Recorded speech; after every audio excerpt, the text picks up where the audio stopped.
Glad you could join us today on EarthFile. Welcome to the program. I'm Ayola Kasim. While plastic has many valuable uses, we have become addicted to single-use or disposable plastic with severe environmental consequences. Around the world, 1 million plastic drinking bottles are purchased every minute, while up to 5 trillion single-use plastic bags are used worldwide every year. In total, half of all plastic produced is designed to be used only once and then thrown away. Today, we start with the story of a Senegalese eco-warrior who has been working hard to change people's habits in the country. Please stay with us. For more than 10 years, Senegalese eco-warrior Modou has been fighting to change people's habit of throwing plastic waste out into the streets with no concern for its effect on the environment. Non merci. Ça c'est plastique. Non merci. Covering himself in used plastic bags, he regularly visits schools and teaches children about the importance of rejecting the use of plastic and explains to them that it all ends up in the ocean and kills wildlife. Donc, mais si on continuait donc, de ne pas changer notre comportement, donc il fallait toujours affronter donc, les réchauffements climatiques. All the disasters you see around the world, it is a lack of willingness. People need to know that the state can't do everything because it's not the authorities that bring all of this waste here. It is the place of work, it is their dumping ground, it's here they do just whatever. C'est ici leur lieu de travail, c'est ici leur lieu de dépôt sauvage, c'est ici leur lieu de n'importe quoi.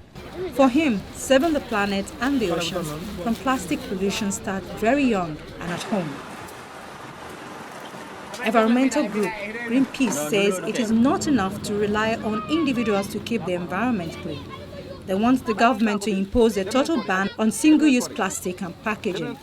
Greenpeace says pollution from this waste has reached a critical level, and figures from the United Nations Environment Programme shows the equivalent of a plastic truck enters our oceans every minute. At stake in Senegal is the fact that the government did ban the single-use plastic bags of less than 30 microns in 2015, yet it continues to be an integral part of the urban landscape, flying around in the streets of major cities in Senegal, entangled in bushes and littering the beaches and coastline of Dakar. They are widely used by small vendors, sandwich shops and street canteens, markets, and even the supermarket vegetable and cheese counters. The country's environment minister has admitted that the government had failed to apply the law. After months of talking to citizens about the law and the harmful effect of plastic, police officers will start going to shops and handing out fines of up to $85 to those that are still handing out thin plastic bags. Figures in our awarding data show that Senegal produced over 250,000 tons of mismanaged plastic waste in 2010, making it the 21st biggest ocean polluter in the world, among richer, more populous countries such as the United States or India. The figure is expected to rise threefold by 2025, according to researchers. C'est vrai, on aurait dû tout de suite appliquer la loi. It's true we should have applied the law immediately, since it is a law that dates back 2015. We will propose a new version of this law to cover a wide spectrum. There was a delay when the law was voted, a delay given to importers, a delay given to producers, but also to everyone in the industry, resellers and so on. But we have deemed necessary to speak to the people, to make them aware of the negative impact of plastic on our environment. Les sensibiliser surtout sur les impacts négatifs de l'utilisation du plastique dans notre environnement. This contrasts with Kenya, Rwanda and Cape Verde, which have imposed severe restrictions on the use or manufacture of single-use plastics. Senegal is among those countries that in reality rely on voluntary systems to the use of flimsy plastics. Africa is leading the charge against plastic pollution, with 34 countries adopting restrictions on plastic bags. In 2017, Kenya imposed one of the world's toughest bans on plastic bags, with charges of up to 4 years in prison or $40,000 in fines for producing, selling, or even using them. But the lack of enforcement by Senegalese authorities of its own law has left citizens fending for themselves. And the lack of a strict policy on plastic means large businesses continue to use plastic wrapping, which they will not be allowed to do in some of the other countries they operate in. The owner of Copacabana Bar in Dakar's Viraj neighborhood does not want to wait. He is preparing to be zero waste by September, investing in a new coffee machine that doesn't use capsules. He has already substituted plastic straws with metal ones and will soon buy a water fountain for use with glass bottles and get sugar in bulk to replace individually wrapped paper sachets. Chow believes that if businesses wait for the government to take appropriate action, change will never happen. He says the view from his restaurant every morning is as a testimony to people's total lack of interest in saving the environment. Look at the beach, how beautiful it is. But at 1 p.m., 2 p.m., you come back and it looks like a dumping ground because people bring their products and their plastics and they just throw it anywhere. But until now, it has had no effect at all. Nothing concrete has been done. People talk about laws and everything, but I feel that those who vote the laws, do they really understand what is happening on the ground?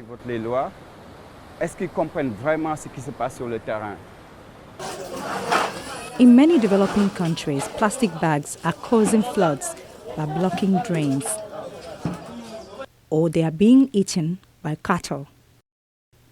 There are even instances where elephants are eating plastics. Plastic is an incredibly useful material, but it is also made from toxic compounds known to cause illness, and because it is meant for durability, it is not biodegradable. It now creates problems for plants, wildlife, and even human population.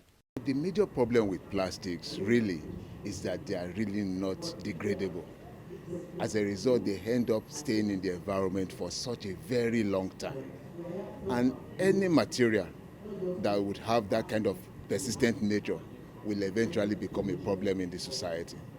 With regards to plastics, it's particularly bad because these plastics, particularly the single-use one, get thrown into the environment and then they get broken down not into other bits, but into small pieces that end up in the stomach of organisms, in kind of fishes, whales, and the rest of it, and they block the alimentary canal, so they're not allowing digestion of food to really take place. And this has really been found to lead to the death of organisms that have really taken up a lot of these plastics into their body. But as the head of the United Nations Environment Programme said, plastic is a miracle material. Thanks to plastics, countless lives have been saved in the health sector. The growth of clean energy from wind turbines and solar panels has been greatly facilitated, and safe food storage has been revolutionized. But since the 1950s, the production of plastic has outpaced that of almost every other material. Much of the plastic we produce is designed to be thrown away after being used only once. As a result, plastic packaging accounts for about half of the plastic waste in the world. For instance, nearly 50% of the plastic waste generated globally in 2015 was plastic packaging. According to recent estimates, 79% of the plastic waste ever produced now sits in landfills, dumps, or in the environment, while about 12% has been incinerated and only 9% has been recycled. The attitude of people, you buy single-use plastic bottles, you just throw around anyhow, and that's why we've invited the younger generations. They need to have the right attitude towards the environment. When you use your plastic bottles, you don't just have to throw it away. You need to keep it and then store it in a safe place that it will not be a nuisance to the environment. We have a lot of companies who are doing the plastic buybacks, and then we need to encourage our youths and students to come up with innovative ways of making use of some of these products. And then we need more awareness. There are some of these companies that are collecting these plastic bags. So if we create awareness, people know about these companies, people you can keep, and then you give it to such companies. On its part, the Nigerian Environmental Society partnered with the Federal Airport Authority of Nigeria to discuss how the aviation sector in the country can also contribute to the solution. Well, just think about that meal they give to you, the bread, whatever it is they bring in that tray to you. You know they are all wrapped in plastics. And you'll be looking for a space where you are wrapping it. Perhaps in your mind you're even cursing, where will I have the space to put this? All of that, where do they go to? And their destinations? Nobody knows. In other words, they go back to our environment.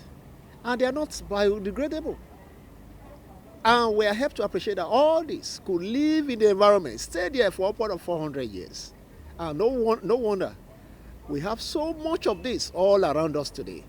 So within the aviation sector, even the aircraft itself, a number of the components in that sector, rather than the metal alloy that they were using before, they now use plastics for all of that. So what happens to the plastics components? Those are we're calling everybody's attention within the aviation sector to that. We have been thinking of strengthening our recycling process, getting the refuse into those that are that can be recycled, those that are biodegradable, which can naturally get destroyed by nature itself. But most importantly, recycling those that cannot easily be destroyed. The economic damage caused by plastic waste is vast. Plastic litter in the Asia-Pacific region alone costs its tourism, fishing and shipping industries $1.3 billion per year. In Europe, cleaning plastic waste from coast and beaches costs about €630 million per year. Studies suggest that the total economic damage to the world's marine ecosystem caused by plastic amounts to at least $13 billion every year. The economic, health and environmental reasons to act are clear. You know, plastic pollution is not just about the seas, because sometimes when you talk of the sea, people think it's far off. It is about our health. All these cancers that we are talking about, which has become an epidemic in our society, partly it is plastic pollution. So it affects you as an individual. It's not just the seas. Yes, eventually what is in the seas will affect you in what we eat, what we drink, but the cancers that our people are suffering, we can reduce that by taking a strong stand on plastics. There are many solutions. One, you should provide people with alternatives. And the companies that are now producing plastics can use biodegradable products. Instead of having a plastic bag, you can have a paper bag at the supermarket. That is at that side. But you also, so you can't just introduce a law without introducing other options for people to use, because people need things to use. So everything goes hand in hand, but you need strong legislation, you need strong policing, but you need also to provide options. That is how countries that have managed to do something about plastic pollution, that's how they have done it. Plastic bag bans, if properly planned and enforced, can effectively counter one of the causes of plastic overuse. Nevertheless, to tackle the roots of the problem, governments need to improve waste management practices and introduce financial incentives to change the habits of consumers, retailers and manufacturers, enacting strong policies that push for a more circular model of design and production of plastics. They must finance more research and development of alternative materials, raise awareness among consumers, fund innovation, ensure plastic products are properly labeled, and carefully weigh possible solutions to the current crisis. Private companies also have a role, because some of them manufacture the plastic products, and they can look at which ones to manufacture and which ones not to manufacture. Also, they use them. So companies that use them in terms of packaging, in terms of many other things, should also have a role in thinking, should they use the kind of plastic that cause more danger? Should they use the kind of plastic that we throw away when we use it once? Or should they make more durable plastics, and should they wean us away from this addiction to all forms of plastic? Governments have been advised to engage in a broad range of stakeholders in the decision-making process as they seek to tackle the crisis. Most plastics do not biodegrade. Instead, they slowly break down into smaller fragments known as microplastics. Studies suggest that plastic bags and containers made of expanded polystyrene foam, commonly referred to as styrofoam, can make up to thousands of years to decompose, contaminating soil and water. Microplastics are not even the big plastic things you see. They are not your nylon bag, they are not your pure water sachets and so on. Those are a big problem, but there are tinier particles, and when these big ones degrade, they turn into smaller particles of it. And those are the ones that go into the environment through the soil, through the groundwater, and enter our rivers and streams. And that's where we get our drinking water, from the underground water, from the surface water. And also, some of these microplastics are actually used in the manufacture of everyday things like cosmetics, like detergents. So they are actually in those things, and they go, when you wash your face with some of those cosmetics or wash your clothes with detergent, microplastics are released, and those go down the drain into the underground, into the groundwater, into the surface water, and they get into the body. Because they are very tiny, some of them almost microscopic, you don't see them. And when they get into our system, they cause lots of problems because they release poisons like dioxin and other stuff that can cause cancer, that can cause infertility, that can cause a lot of health problems. And this is separate from the drinking bottles and the carrier bags and other things, which are not microplastic, but which eventually, when they start break down into very tiny particles and become part of the microplastics problem as well. Governments around the world are increasingly awake to the scale of plastic pollution. More than 60 countries have introduced bans and levies to curb single-use plastic waste. Plastic bags, and to a certain extent, foamed plastic products like styrofoam, have been the main focus of some government actions so far. This is understandable. These plastic products are often the most visible forms of plastic pollution.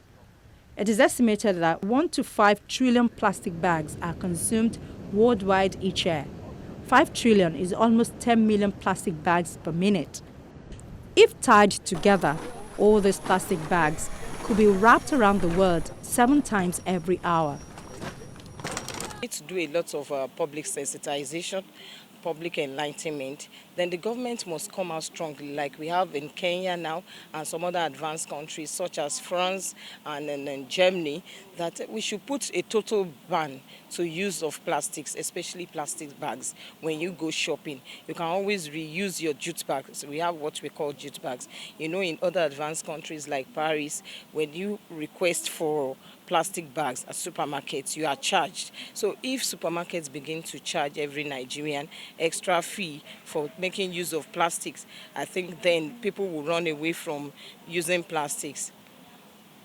We should come up with a strong legislation on it and put a total ban on the use of plastics.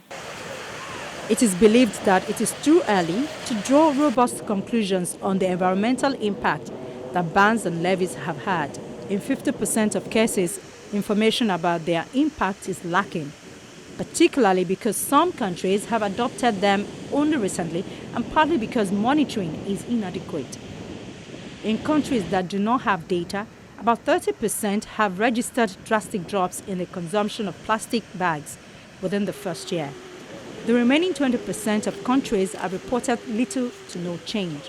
Of the countries that have reported little to no impact, the main problems appear to be a lack of enforcement and a lack of affordable alternatives. It is not just the need to pass laws. Laws, if they're not being obeyed, are of no use at all. So the government has recognized that in a way, and setting up recycling centers is one way to progress the argument. Also, getting alternative materials in use. So, you know, there's a lot of industries making money from producing this plastic, and they have to be given time also to stop that production and move into other less damaging productions. So there has to be a balance. The lack of affordable alternative has led to cases of smuggling and the rise of black markets for plastic bags or to the use of thicker plastic bags that are not covered by the bans.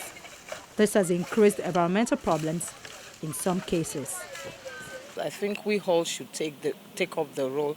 When we start from our different homes, then we can take it to our immediate community, to our environment, to your places of work, then the government can take it over. It shouldn't be from the government down. It should be from every individual.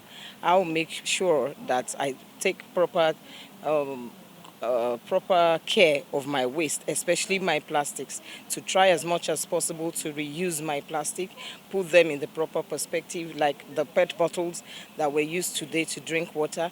You can put your peanuts in them, you can put your sweets in them, you can put your candies in them. You could use that even as a piggy bank for them to store their money. There are different ways, so many genuine ways of reusing your plastic materials without them necessarily going down the drain and blocking your drainages and your canals.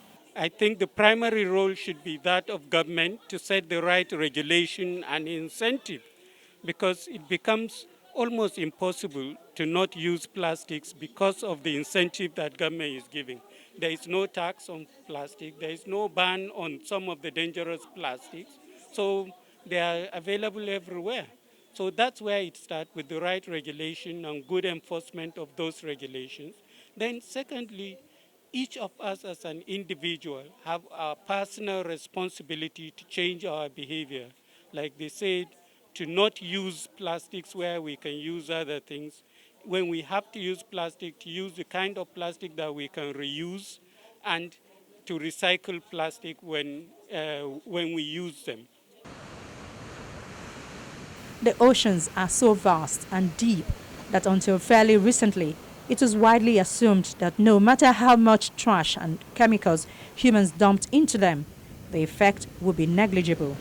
Proponents of dumping in the oceans even had a catchphrase: the solution to pollution is dilution.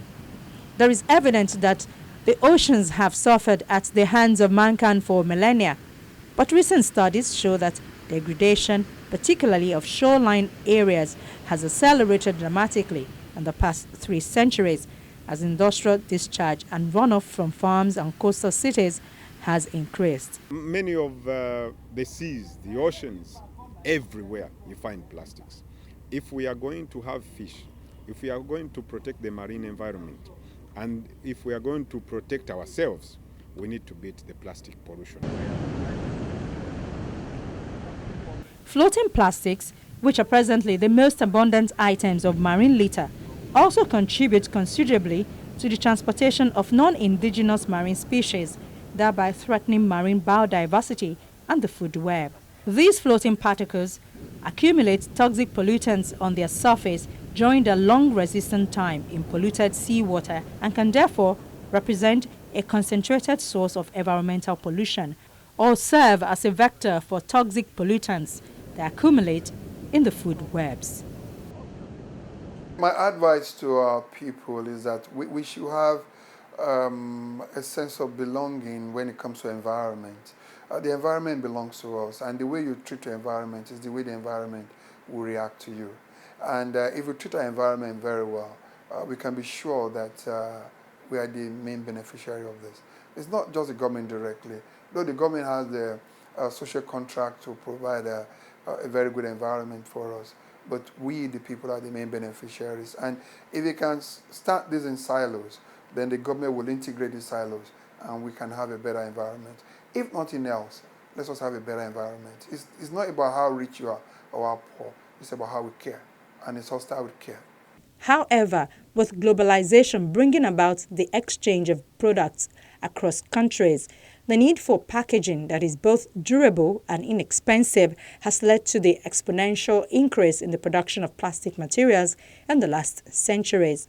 With over 300 million tons of plastic produced yearly and less than 10% recycled, plastic pollution has become a topical issue across the world, primarily as it affects the water body.